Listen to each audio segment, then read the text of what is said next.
Bonjour à tous. Donc analyse pour la journée du 9 octobre 2023. J'espère que vous avez passé un bon week-end.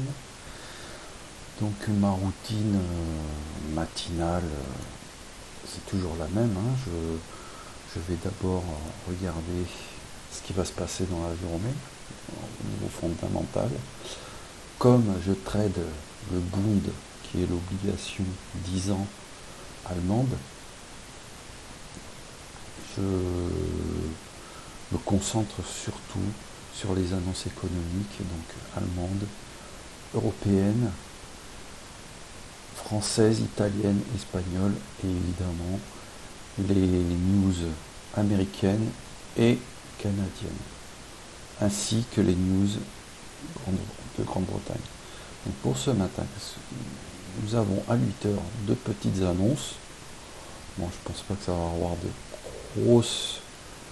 un gros impact sur le marché en termes de volatilité, à part peut-être celle-là, production industrielle allemande. Ensuite, à 10 heures, nous avons le discours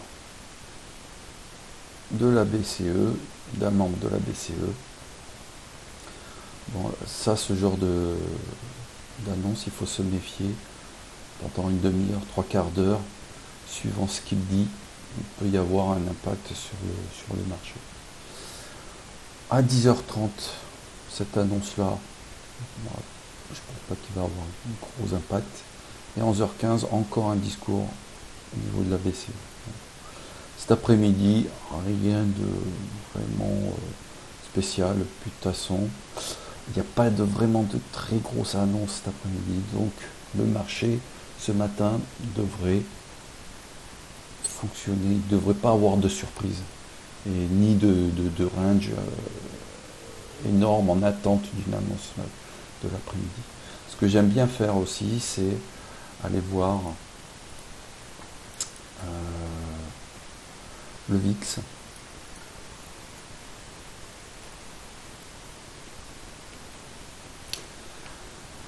C'est le VIX qui est l'indice de la peur en fait. Voilà. J'aime bien regarder à quel niveau on est. 17,45. Bon, ça va, c'est en dessous de 20. Donc c'est normalement il ne devrait pas avoir trop de volatilité. Voilà pour ce qui est du fondamental. Ensuite, sur mon market profile, donc c'est là où je trace mes zones d'intervention, j'aime bien commencer par le weekly, voir où on en est par rapport à la semaine passée, tracer mes niveaux, bas de range, haut de range, les VA, VVA, les POC, les VPOC. Voilà. Ensuite, bon, je trace tout ça, je passe en daily, et là, je regarde où on en est. Donc là, je trace mes niveaux. Bon, première chose que je constate, là déjà, c'est que la journée du 6, donc vendredi, elle est à l'intérieur de la journée du 5. Alors ça, c'est important. Ça s'appelle, ce genre de journée s'appelle un inside day. Et là, vous avez une stratégie qui dit que si vous cassez le haut ou le bas de l'avant-veille, ça va partir dans le sens, ça va être directionnel dans le sens de la cassure, c'est-à-dire ça casse par le bas, ça va être directionnel vers le bas. Si ça casse vers le haut, ça va être directionnel vers le haut. Donc il faudra prioriser, là, si ça casse vers le haut, il faudra prioriser des achats entre deux zones de niveau, les zones d'intervention, pardon.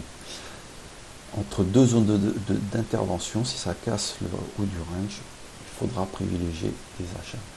Les zones d'intervention, ça ne vous sert qu'à être en contrarien, c'est-à-dire en contre-tendance, d'accord, pour faire des scalps, éventuellement aller chercher 5 ticks, 10 ticks.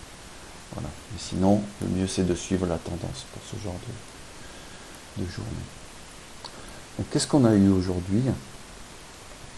Alors, j'ouvre mon petit stylo. Il est là. Donc on a eu une clôture ici. On a eu une ouverture de la nuit ici. Voilà.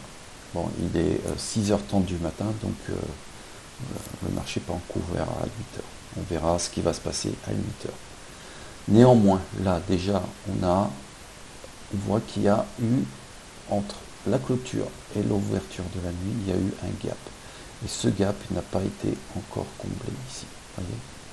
Donc le prix peut encore venir jusqu'ici, réagir, partir à la hausse, ou alors casser et aller tester plus bas. Bon, déjà, on va voir ça à 8h, entre 8h et 9h15. Les zones d'intervention, enfin les zones de référence, on a le VPOC ici, le POC, VA, VVA, et là un beau single en bas.